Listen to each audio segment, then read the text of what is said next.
امریکہ کے سیاسی منظرنامے میں جو اس وقت صورتحال بنی ہوئی ہے وہ وہی ہے جو پاکستان کی اپوزیشن اور خاص طور پر مریم نواز شریف اور نواز شریف کہتے ہیں کہ ووٹ کو عزت دو۔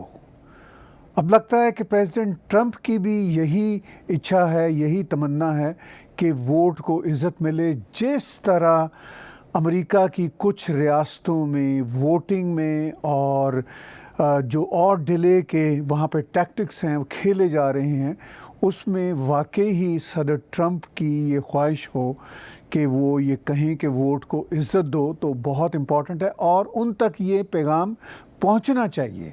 بہرحال ان تک یہ پیغام ان لفظوں میں پہنچ سکے گا یا نہیں پہنچ سکے گا، ان کی تصویر سوشل میڈیا پر مولانا فضل الرحمان کے ساتھ ضرور لگ گئی، جو ظاہر ہے فوٹو شاپ کا کمال ہے، اور اس میں وہ بیٹھے ہوئے یہی بات چیت کر رہے ہیں کہ ووٹ کو عزت دو۔ ویورز، آج کے بلا تکلف تجزیے میں ہم بات چیت کریں گے ہلکے پھلکے موضوعات کے حوالے سے جو سیاست کے ساتھ جڑے ہوئے ہوتے ہیں، اور سم ٹائم لائٹ بات میں بڑی گہری بات ہوتی ہے، اور سوشل میڈیا پہ اس طرح کی پکچرز، اس طرح کے ویڈیو کلپس وائرل ہوئے ہوتے ہیں، اور میں یہ کوشش کیا کروں گا کہ ہفتے میں ایک بار آپ کے ساتھ اس طرح کے ویڈیوز ضرور لے کر آیا کروں، اور وہ بھی بات چیت بلا تکلف ڈھنگ میں ہوا کرے گی، بلا تکلف انداز کے ساتھ، اور سم ٹائم ہمارے ساتھ پینلسٹ بھی جڑے ہوں گے۔ بہرحال ووٹ کو عزت دو، صدر ٹرمپ کا بھی اب مطالبہ ہونا چاہیے، اور وہ مطالبہ اپنے شبدوں میں کر ہی رہے ہیں کہ اگر ان کے ووٹ کو عزت نہ ملی تو وہ سپریم کورٹ تک جائیں گے۔ لیکن اسی طرح سوشل میڈیا پر ایک اور تصویر بھی وائرل ہے جو ان کے ووٹ ڈالنے کے عمل کے دوران کیا، اور اس میں وہ اپنی بیگم کے ساتھ کھڑے ہیں، اور آپ دیکھتے ہیں اسکرین پر کہ اب وہ جس طرح پکچر لی گئی ہے، یار دوستوں کا یہ کہنا ہے کہ صدر ٹرمپ یہ میک شور کر رہے ہیں کہ ان کی بیگم نے ان کو ووٹ ڈالا بھی ہے یا نہیں ڈالا، یعنی پہلے وہ دوسروں کے ووٹ کی فکر کریں، وہ اپنے ہی گھر کے ووٹ کی فکر کر رہے ہیں، اسی لیے وہ کانکھیوں سے دیکھ رہے ہیں، دو پکچرز اوپر نیچے ہیں، کہ کیا ان کی اپنی بیگم نے ان کو ووٹ ڈالا ہے یا نہیں ڈالا۔ بہرحال ووٹ کو عزت دو، یہ صدر ٹرمپ کا اب مطالبہ ہونا چاہیے، سپریم کورٹ سے بھی، اپنی جنتا سے بھی، اور وہ جو بگ ٹیک اور ڈیپ اسٹیٹ جو صدر ٹرمپ کو ہرانے کے لیے بڑے عرصے سے کوشاں ہیں، تو وہ جو کلچر تھا وہ یہاں بھی آ گیا، اور اگر وہ ڈیپ اسٹیٹ کو ہرانے کا کلچر پاکستان یا ساؤتھ ایشیا یا افریقہ کے ملکوں سے اب امریکہ آ گیا ہے، تو پھر وہاں کے نعرے اور مطالبے بھی آنے چاہیے، ووٹ کو عزت دو، ووٹ کو عزت دو۔ اب یہ ووٹ کو عزت ملتی ہے یا نہیں ملتی یہ تو آنے والے دنوں میں پتہ چلے گا۔ ایک ایسا ہی انٹرسٹنگ ویڈیو پاکستان کے پروونس خیبر پختونخوا کے گورنر صاحب کا ہے۔ انہوں نے اپنے ویڈیو کلپ میں یہ فرمایا ہے کہ جو مسٹر محمد علی جناح تھے وہ 2013 میں مسلم لیگ میں شامل ہوئے، ان کی بڑی خواہش تھی کہ ایک ہی ملک رہتا بھارت، اور یہ ان کی خواہش تھی 2013 میں، اور پھر انہوں نے یہ بھی زور دیا کہ ان کی سٹڈی یہی ان کو بتاتی ہے۔ اب پاکستان کی ایک ریاست، ایک صوبے کے گورنر کیا کہتے ہیں، ذرا سن لیجیے ان کی زبانیں۔ جو سب کانٹیننٹ کا سب سے بڑا لیڈر قائد اعظم محمد علی جناح، اگر میں غلطی نہیں کر رہا ہوں تو وہ 2013 میں انہوں نے مسلم لیگ کو جوائن کیا۔ اچھا، 2013 میں جس مقصد کے لیے جوائن کیا کہ وہ کمبائنڈ انڈیا کے لیے ماحول بنائے اور مسلم لیگ اور کانگریس کو قریب کرے، 2013 میں انہوں نے مسلم لیگ کو جوائن کیا۔ اچھا، 2013 میں جس مقصد کے لیے جوائن کیا کہ وہ کمبائنڈ انڈیا کے لیے ماحول بنائے اور مسلم لیگ اور کانگریس کو قریب کرے، اور ان کے درمیان جو اختلافات ہیں، جو اپریہنشنز ہیں، he was for combined India, جو میرے اسٹڈی ہے اس کے مطابق he was for combined India. تو یہ بات پاکستان کے ایک صوبے کے گورنر کہتے ہیں یوم سیاہ کشمیر مناتے ہوئے کہ 2013 میں ایک بار نہیں 2 بار 3 بار اس ویڈیو میں وہ کہتے ہیں کہ 2013 میں محمد علی جناح نے مسلم لیگ کو جوائن کیا، اور وہ کہتے ہیں کہ وہ ایک ہی بھارت کو رکھنا چاہتے تھے. یعنی اس کا مطلب یہ ہے کہ یوم سیاہ پاکستان کا منا رہے ہیں، یعنی پاکستان کے کشمیر کا، اور اس میں وہ یہ پیغام دے رہے ہیں کہ 2013 میں محمد علی جناح نے مسلم لیگ کو جوائن کیا. اب آپ اس ساری صورتحال کو دیکھ سکتے ہیں اور سمجھ سکتے ہیں کہ کس طرح کا ویژن ہے. یوم سیاہ پاکستان کے حوالے سے منانے کی بات ہو تو کشمیر کا ڈنڈورا پیٹتے ہوئے ایک بار پھر یہاں ٹورانٹو میں پاکستان کے کونسلیٹ نے، ڈپلومیٹس نے، ہائی کمشنر نے ایک ویبینار کا اہتمام کیا تھا، اور اس میں ان کی یہ کوشش تھی کہ دنیا کو بتایا جائے کہ کشمیر میں کیا مظالم ان کے پوائنٹ آف ویو کے مطابق ہوئے ہیں. اس ویبینار میں کشمیر کے یعنی POK کے صدر جناب خان صاحب بھی موجود تھے، یہاں کے ایمبیسڈر بھی موجود تھے، کونسل جنرل بھی موجود تھے، پاکستان کے بڑے بڑے نامور اینکر بھی موجود تھے. اور اس ویبینار کا ایک ویڈیو کلپ وائرل ہوتا ہے جس میں یہ پتہ چلتا ہے کہ اس میں کچھ لوگ جا کے ہلا گلا کرتے ہیں اور وہ گیت گاتے ہیں. دیکھیے اور سنیے اس ویڈیو کلپ کو. And I am aware that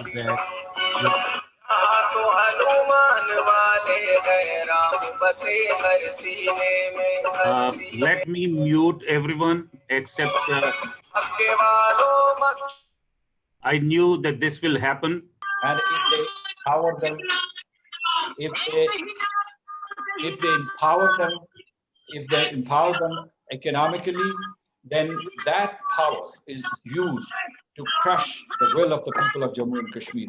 So as sanctions movement, we also very clearly state that we, the people of Jammu and Kashmir, with the help of Pakistan and with the help of the international community, would continue. So Dr. Waleed Malik, kindly mute your this camera, please. Kashmir issue in the United Nations, and now as the president is exceptional. We really appreciate you joining us. Does not have any patience to the truth. So let me take this person out, because this person does not have the patience to hear the truth. Okay, now who is this? Let me try to find out. So also we have now that we've helped you customize. So although we had our very dear friend and honorable leader, we are Indians, we will kick you. Oh my goodness. This is a great Dr. Waleed Malik, kindly just close this nonsense. We are recording this. Thank you so much. So in order to save the time, I'm going to request our very technical. Keep crying. Lol, keep crying. Sir, they are dying for attention. Exactly. I know. Don't worry. So تو یوں پاکستان کا یوم سیاہ منانے کا پورا programme جو ہے وہ ایک گیت گاتا ویبینار کی صورت میں ڈل گیا. تو ہماری سیاسی دنیا میں اس طرح کی جو صورتحال ہے، اس طرح کے جو واقعات ہیں ہر لمحہ ہوتے رہتے ہیں، اور آج کے سوشل میڈیا پر وہ وائرل ہو جاتے ہیں. اور ہماری کوشش ہے کہ آپ کو کچھ ایسے ہی جو وائرل ہوئے مومنٹ ہیں وہ ایک بار پھر اکٹھے کر کے پیش کیا کریں. اس ویبینار میں کچھ جرنلسٹ بھی تھے، کامران خان جیسے ایک نامور TV اینکر تھے. تو ان کو دیکھتے ہوئے مجھے ایک اور سوشل میڈیا پر وائرل ہوا ARY کے TV اینکر کا ویڈیو کلپ نظر آیا، اور اس میں یہ جانکاری ملی کہ وہ کس قدر بڑے اعلیٰ پائے کے انویسٹیگیٹو جرنلسٹ ہیں. میں ان پر تھوڑی سی کمنٹری کروں گا, پہلے اس ویڈیو کلپ کو دیکھ لیجئے. اور پھر ایک یہ فوٹیج جب آپ دیکھیں گے تو اس میں یہ ذہن میں رکھیے گا کہ یہ فوٹیج ہے, یہ دیکھیں, یہ ان کے کان میں پیغام دیا جا رہا ہے. بار بار دکھاتے جائیے جی. یہ حمزہ شہباز کو کان میں انہوں نے پیغام دے دیا. اب حمزہ شہباز آگے شہباز شریف صاحب کو پہنچا دیں گے, کیونکہ شہباز شریف صاحب کو وہ اس لیے نہیں دے سکیں کہ احسن اقبال صاحب سن رہے تھے پاس کھڑے, اور اگر ان کے کان میں کچھ کہتی تو احسن اقبال صاحب کے بارے میں خطرہ تھا کہ وہ پیغام سن کے کہیں آگے نہ فارورڈ کر دیں. جو میں بات بار آپ کو کہہ رہا ہوں کہ اب یہ بالکل اپنا سرکل جو ہے وہ کلوز کر رہے ہیں, کیونکہ لندن سے بھی کچھ گفتگویں جو اندر خانے کی تھیں اور جو خاص طور پہ فوٹیجز وہ دکھاتے رہے, اس وقت کی جو گفتگو تھی. تو ایک ایسے ہی پاکستان کے مایہ ناز ٹی وی اینکر نے انویسٹیگیٹو جرنلزم کی انتہاؤں کو چھوا ہے, یہ بتا کر کہ مریم نواز سے جب ان کے کزن گلے ملتے ہیں تو وہ ان کو کان میں کچھ راز کی بات بتاتے ہیں. اس لیے وہ کان میں بتاتے ہیں کہ وہ آس پاس مسٹر احسن اقبال گھوم رہے ہیں اور کسی طرح ان تک بات نہ پہنچ جائے. تو یہ پتے کی بات جو ہے یہ ویسے دنیا کو پتہ نہ چلتی, مگر مسٹر صابر شاکر نے اس راز کو پا لیا اور وہ پوری دنیا کو بتا رہے ہیں. جو بات مریم نواز احسن اقبال کو نہیں بتانا چاہ رہی, وہ صابر شاکر نے پوری دنیا کو بتا دیا. تو اس میں اب مریم نواز تو مکمل طور پر فیل ہو گئیں. ان کا جو فیملی کا پورا سیاسی کانسپریسی پلان تھا وہ دڑے کا دڑا رہ گیا. تو بہرحال اس طرح کی جو انویسٹیگیٹو جرنلزم ہے وہ پاکستان میں بلا شبہ اپنی انتہاؤں کو چھوتی رہتی ہے. پاکستان میں انویسٹیگیٹو جرنلزم کی بات ہو تو پاکستان کے صوبہ پنجاب کے انفارمیشن منسٹر فیاض الحسن چوہان, جو بہت ہی نامی گرامی شخصیت ہیں اور جرنلزم اور انٹلیکچولی کی انتہاؤں کو چھوتے رہتے ہیں, اور ان کا یہ بھی دعویٰ ہوتا ہے کہ موساد اسرائیل کی انٹیلیجنس ایجنسی, CIA اور اس طرح بھارت کی انٹیلیجنس ایجنسی را اور دنیا بھر کی انٹیلیجنس ایجنسیز جو کچھ پاکستان کے بارے میں ارادے رکھتی ہیں ان کو ان کی انفارمیشن ہوتی ہے. لیکن اس انفارمیشن منسٹر کو اس بات کی انفارمیشن نہ مل سکی کہ ان کو ڈسمس کیا جا رہا ہے, ان کو ان کے عہدے سے ہی فارغ کیا جا رہا ہے. اور جب کچھ ساتھی جرنلسٹ ان سے پوچھتے ہیں کہ آپ کو نہیں معلوم کہ آپ کو ہٹایا جا رہا ہے, تو وہ حیرت کا اظہار کرتے ہیں. دیکھیے اس ویڈیو کلپ میں. آگے بھی آپ کو تحفظات تھے, آپ کیا کہیں گے؟ مجھے کوئی خبر نہیں ہے سر. ابھی اطلاع یہ کہ فردوس عاشق اقبال کو مشیر اطلاعات لگا دیا گیا اور آپ کو واپس لے لیا گیا آپ سے چارج. آپ کے پاس قانونی اس کا ہوگا سر؟ مجھے نہیں پتہ اس کا. کیا کہنا چاہیں گے؟ مجھے اس کا پتہ ہی کوئی نہیں, علم ہی نہیں ہے سر. میڈیا میں خبریں آ گئی ہیں, نوٹیفیکیشن میں یہ بتا رہا ہوں کہ مجھے نہیں پتہ اس کا. تو پاکستان کے صوبہ پنجاب کے انفارمیشن منسٹر کو کوئی انفارمیشن نہیں تھی کہ ان کو ان کے عہدے سے ڈسمس کیا جا رہا ہے, اور اس کی جگہ پر فردوس عاشق ایوان صاحبہ کو لایا جا رہا ہے, جو ایک پرانی پلیئر ہیں اور ہر طرح کی منسٹری میں وہ کام کرتی رہی ہیں اور کر سکتی ہیں. فردوس عاشق ایوان کی بات ہو تو ان کے حوالے سے بہت سارے ویڈیو کلپس وائرل ہوئے ہیں سوشل میڈیا پر, اور ایک ایسا ہی ویڈیو کلپ ضرور آپ کو ہمیں بار بار دیکھنا چاہیے اور اس سے ان کی صلاحیتوں کا اندازہ ہونا چاہیے. نشانی ہے کہ جب کوئی تبدیلی آتی ہے تو نیچے جو ہے وہ بےتابی ہوتی ہے, تو یہ تبدیلی کی نشانی ہے کہ زمین نے بھی کروٹ لی ہے. کہ یہ نہیں ہے کہ صرف میں اس کے منہ کو پروٹیکٹ کر لوں اور وائرس وہ نیچے سے لے آئے. یہ ساری چیزیں آپ کو ساتھ ساتھ چلانی ہے. ایک سیکنڈ بند کرو, تمہارے کیسے تھرڈ کلاس ڈاکٹر صاحبہ, میرے خیال سے الفاظ استعمال کر رہی ہیں نا جی. یہ وقت آ گیا ہے کہ ہم سب اپنی اپنی منجی تھلے ڈنڈا پھیریے, کیونکہ یہ بڑا ضروری ہو گیا ہے. اسی سارا دن حکومت کی منجی تھلے ڈنڈا پھیرنے ہیں. تو ڈاکٹر عاشق ایوان صاحبہ کا یہ کہنا ہے کہ وقت آ گیا ہے کہ ہم سب اپنی اپنی منجی تھلے ڈنڈا پھیریے.